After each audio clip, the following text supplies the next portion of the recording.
Chat with us in Facebook Messenger. Find out WHAT and APOS happening in the world as it unfolds. Relatives still waiting for news as police investigation ongoing. Attacker shot and wounded by casino staff. Police said survivors smashed through windows to flee as dozens perish trapped by fire in one of Manila and APO's worst incidents of mass death in recent years. A heavily armed man walked into the Resorts World Manila casino in the Philippines capital early Friday, shooting gambling machines and setting fires which resulted in the deaths of 35 people. Initial relief when police said the incident was not terrorism quickly turned to horror as reports began to emerge of the scores of people found suffocated to death inside the building. Relatives of a victim sit in front of the Resorts World Hotel, a popular tourist site in Manila, the capital of the Philippines, that was on lockdown after a shooting on June 2, 2017. A police official said the incident was a robbery attempt by one person and not a terrorist attack.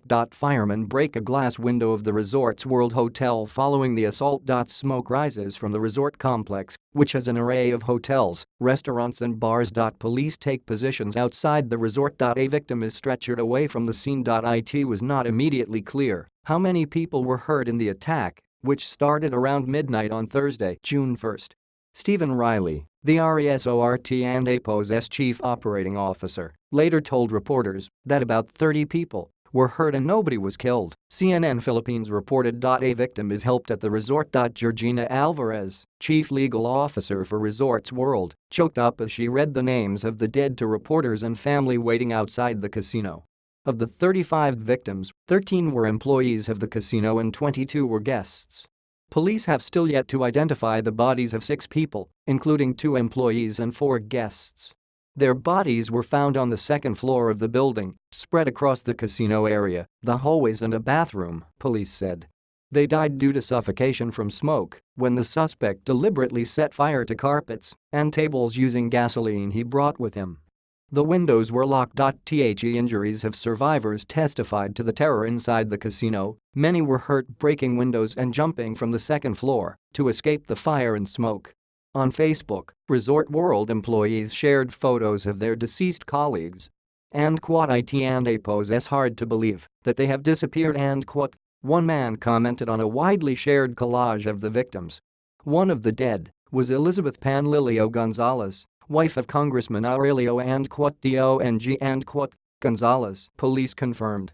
Earlier in the day, friends and family of employees gathered outside the casino building in Pasay City on the southern outskirts of Manila, near the CITY and APO's International Airport. The mood was tense and emotional, and the delay in releasing a full list of victims and APO's names led many worried family members to search hospitals desperately for news of their relatives. The road that runs along the front of the building was restricted to emergency vehicles and those taking away the dead. A ferry line that serviced the casino was also halted.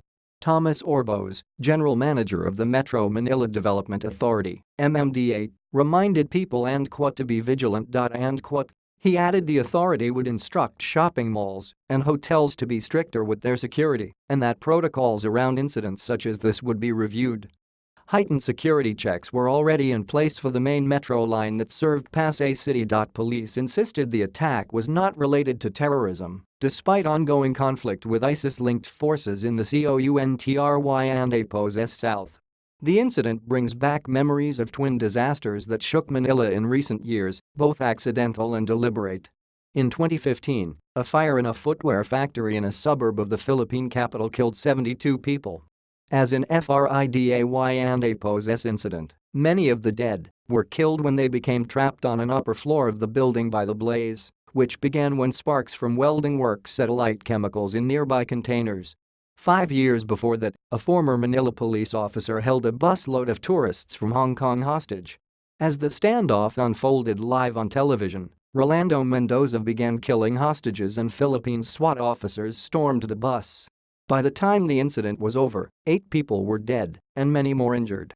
The handling of the hostage crisis by Philippines police was criticized intensely at home and abroad, and the incident hurt the COUNTRY and APO's reputation overseas, particularly in Hong Kong, where most of the victims were from.